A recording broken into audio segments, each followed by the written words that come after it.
Hello everyone, students. We were going through the chapter friction, and today our topic is coefficient of friction. So we will read both the coefficient of the static friction as well as the dynamic friction. Okay. So what is static friction? What is the coefficient of the static friction? The coefficient of static friction is nothing.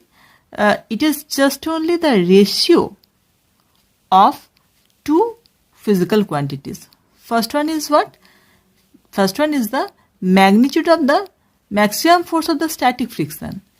What? First one is that means it is this value of the static friction. And what type of value of the static friction? That is the maximum value of the static friction. So you know that the maximum value of static friction is the limiting friction. So it is the ratio of maximum value of the static friction to the normal reaction force. Normal force. Okay. So we can write it as mu s is equals to FL divided by N.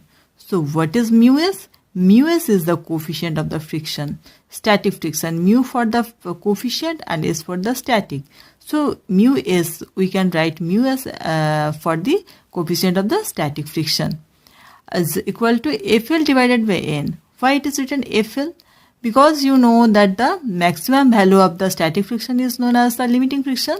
So we can write it down as FL divided by N. FL for the FL for the value of the limiting friction, and divided by N. N is for the normal reaction force. Okay.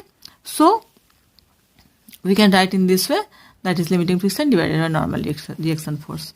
And here we have written that FL is what and N is what. Now here if S is smaller than or the equal to FL, that too you know that value of the static friction is may be equal to or smaller than the value of the limiting friction, because the value of the limiting friction is the maximum. That also you know.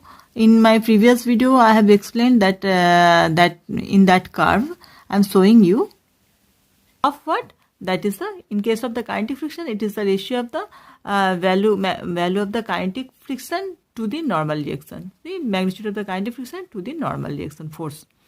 So we can write down that mu k is equals to Fk divided by N, where mu k is the coefficient of the kinetic friction. That's why I have written k, mu k, and Fk is the value of the kinetic force of kinetic friction, and N for the normal reaction force. So Fk by cross multiplying we are getting this thing, that is Fk is equals to mu k into N. And you know that the value of Fk means the kinetic value of the kinetic friction. The value of the kinetic friction is kinetic friction means sliding friction. Sliding friction is always smaller than the limiting friction, because the value of the limiting friction is the maximum. So we can write down Fk is smaller than FL, and from Fk, from this equation, Fk is equals to mu k N. In the same way, FL is equals to C. FL is equals to, from here FL is equals to mu s N. So by putting this value we can write it here, that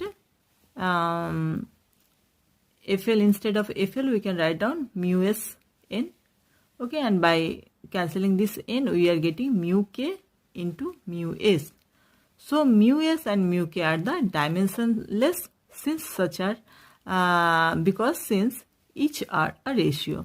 Okay, so this is the value of the kinetic friction, and previously we have derived the value of the so this is the value of the coefficient of the kinetic friction, and previously we have derived the value of the static friction.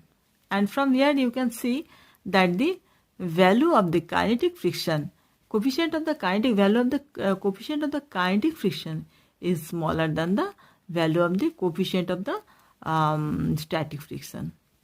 Okay. Expression you can see that the value of the coefficient of the kinetic friction is smaller than the value of the coefficient of the static friction. As it is just similar with the friction, means value of kinetic friction is also smaller than the value of the static friction. In the same way, the coefficient is also, means coefficient of the kinetic friction is also smaller than the coefficient of the static friction. Okay.